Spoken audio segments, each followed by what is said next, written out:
Hey guys, Professor Bill, Comic Book University. Deadpool issue number 1. I said it. I said many times before, with all the times that Kelly Thompson has been putting Deadpool in her books and doing a freaking bang up job with it, I think that she should absolutely get a chance, get a shot, a fair chance at doing a Deadpool book. Oh, looky here. I also do believe once I'd mentioned in my Facebook group, Comic Book University on Facebook, just saying, search it for an invite, links below. But I did say, somebody said, well, who should write it if that, or who should do the art if that's the case? It's like, honestly, you want somebody new on it, but somebody whose style perfectly fits it? How about some Chris Mahalo? But I don't know if they would ever get him to write the book. Well, so clearly Bob Iger and all those important people at Marvel and Disney are listening to me. So, hey, a lot of people have a job because of me. Let me just... There we go. I'm good now. Okay, let's talk about who made this comic book. I may have spoiled some of it, but some of this stuff is actually really important. All the people, let's try and get an anti-glare look there. All the people who were involved in this book. We got Kelly Thompson, Chris Mahalo, inkers, 6 of them. Wayne Foucher, Tim Townsend, Al Vey, Jamie Mendoza, Liv Say, and Victor Olazabra. Yeah, that's a lot of people doing inks. I had to recount just to be sure. David Curiel doing colors, all by himself. VC's Joe Sabino, all by himself. No help from Corey Petit. None. Just doing it by himself, right?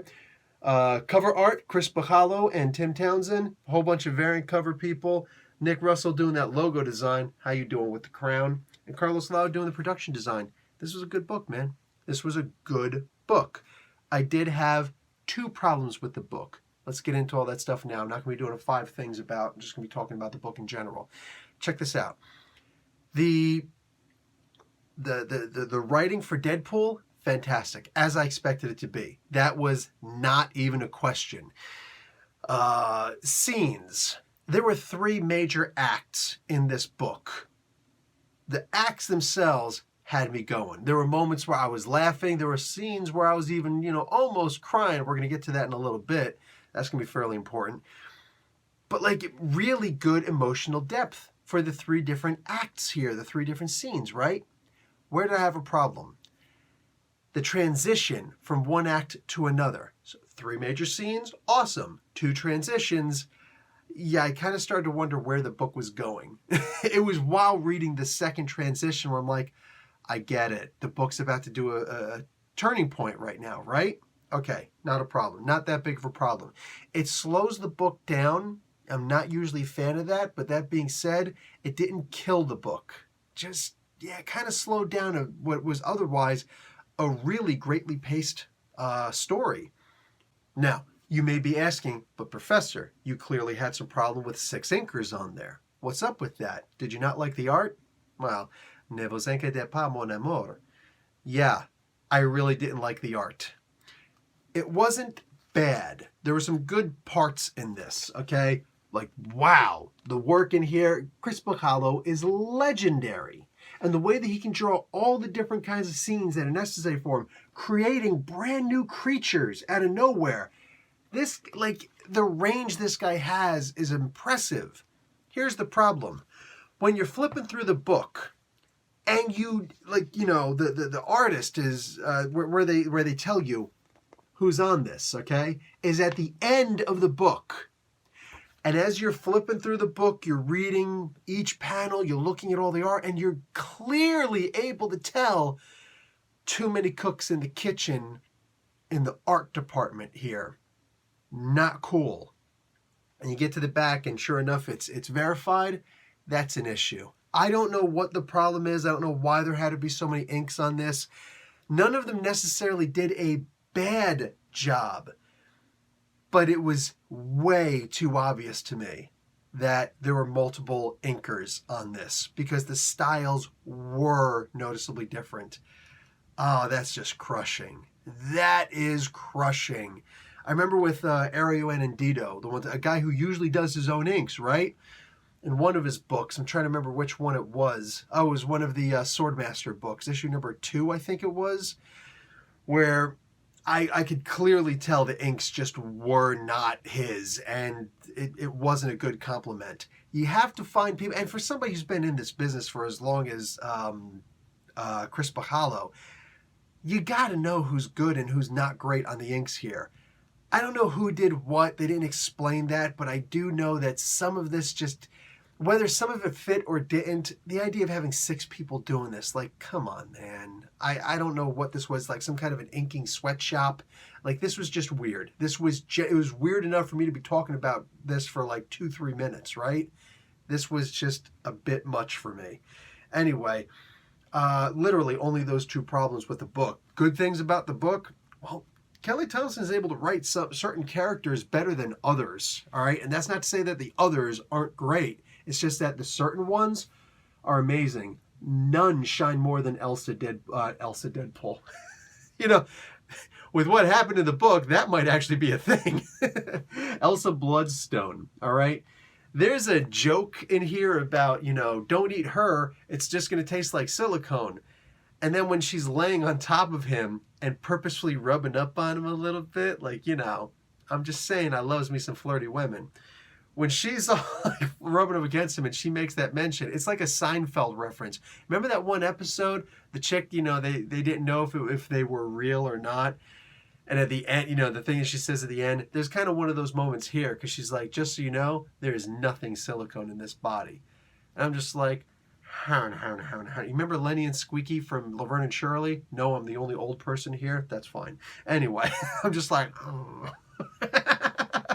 Yo, she writes Elsa Bloodstone amazingly. I think that it's hysterical. And this is her best character. It's almost like this is her avatar that she sends out in the world because, Kelly is a reclusive person. I have all sorts of X-Men books. Like, what was it? The first 10 or something like that were done by Rosenberg, Ann Thompson, and Brisson. I've got them all signed by the 2 guys. Freaking Kelly Thompson doesn't come out. She doesn't come out of her hidey hole, saying to actually do some signings or anything like that. It's like, dude, come on already. So, yeah, it's funny that the best character she writes is the character who goes out in the world, travels all over the place, interacts with people, has a bit of a bad attitude, and isn't an absolute sweetheart like Kelly Thompson is. You could tell in the back of the freaking book where she does her letter. That's right, she did a letter. It's an old letter, though. It's from last month. But anyway, you get the gist, right? So, it's just funny. That's the best character that she does. But I don't know if Marvel would ever take the chance on her. They took the chance on her. Bob Iger listens to me. All these people, they listen to me. And they're like, okay, give her C.B. Cebulski and all that. I got him on speed dial. Like, I actually got to be careful when I say it because Siri might automatically start dialing him and whatnot and be like, oh, hey, Bill, what do you need really quick? It's the middle of the night, but I'm here for you, man. Anyway.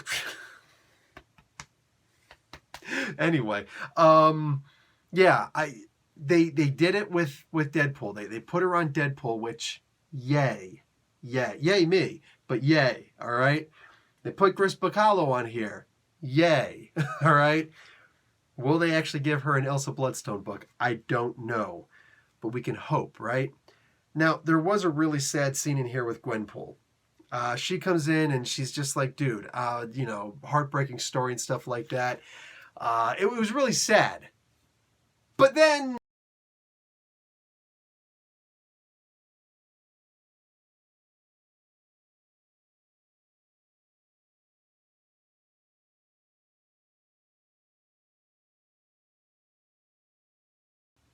Motherfucker. Jeff the Land Shark. I thought I made my peace with him when West Coast Avengers ended. Shouldn't have ended, but it ended. Things happen. And freaking, I thought we were cool. All of a sudden he's going to show up in here. In my books. Dude shows up talking about, hey man, what's up? I'm going to start nibbling on Deadpool's leg. That's cool. You can nibble on all the legs you want. Nibble on my leg, I'm going to punch you in the head. But the idea is just going around and start nibbling on people's legs. Okay, he's cute. He's adorable. Damn it, he grows on you. Or he just bites you and he looks like a growth. Either way, I'm glad that he's in the book. How is he introduced in the book? In probably the saddest freaking moment that you're going to read all month. Okay, possibly there might be a sadder moment in Batman Curse of the White Knight, or excuse me, Batman White Knight Presents Von Freeze, because there was a really sad moment in there. But like, that was the Holocaust, man. That's like Gottlieb's Law right there. Like, what are you going to do with that? What are you going to do with that? All right? Any of the non-Nazi related stuff, though, might be the saddest freaking moment in comics of the entire week. This was, wow. Wow. And Deadpool, of course, like breaking the fourth wall right along with Gwenpool, just turning around talking about, wow, that turned dark really quick. Yeah, duh. You think? You think? Damn it. Really freaking sad moment. Almost got brought to tears. Except I'm a manly man. You know what I'm saying? I'm like Superman and machismo. Just, you know, you see that? Machismo. I just coughed up machismo. It was all over the place. Got to go wash my hands now. Anyway. No, I seriously almost broke down. Because, like, that was actually really sad. Genuinely freaking sad. And, like, wow, way to appeal to the freaking hearts and minds, mostly the hearts, and the heartstrings of the freaking fans. Because, wow. Wow. Isn't there, like, I think there's a Twitter handle, Jeff the Land Shark, and it's, like, just some fan who's just like, I'm going to post everything about Jeff the Land Shark on here. You're kind of freaking cool, man. I'm just saying. I think I followed them. I saw them when I first came onto Twitter. If not, gonna have to find them. Anyway, look. I've talked about Jarro from over in Justice League, how we need a plush for that. Got a Venom plush, who Donny Cates was holding. Got a picture of him, calling him son. Got Lockjaw. Where's my Jeff the Land Shark? Bob Iger. All right? Freaking gotta be careful because the series is gonna go off right now and start conference calling freaking Bob Iger and CB Cebulski and freaking, I don't know, Stan Lee and Heaven Above. Going to start contacting people all over the place, talking about, yo, get on it. And I just wanted to come organically. Where is my Jeff the Land Shark plush? I'm saying. Anyway, guys, freaking good book. All right? 2 little tiny teensy-weensy problems. Hopefully they'll be gone with the next issue.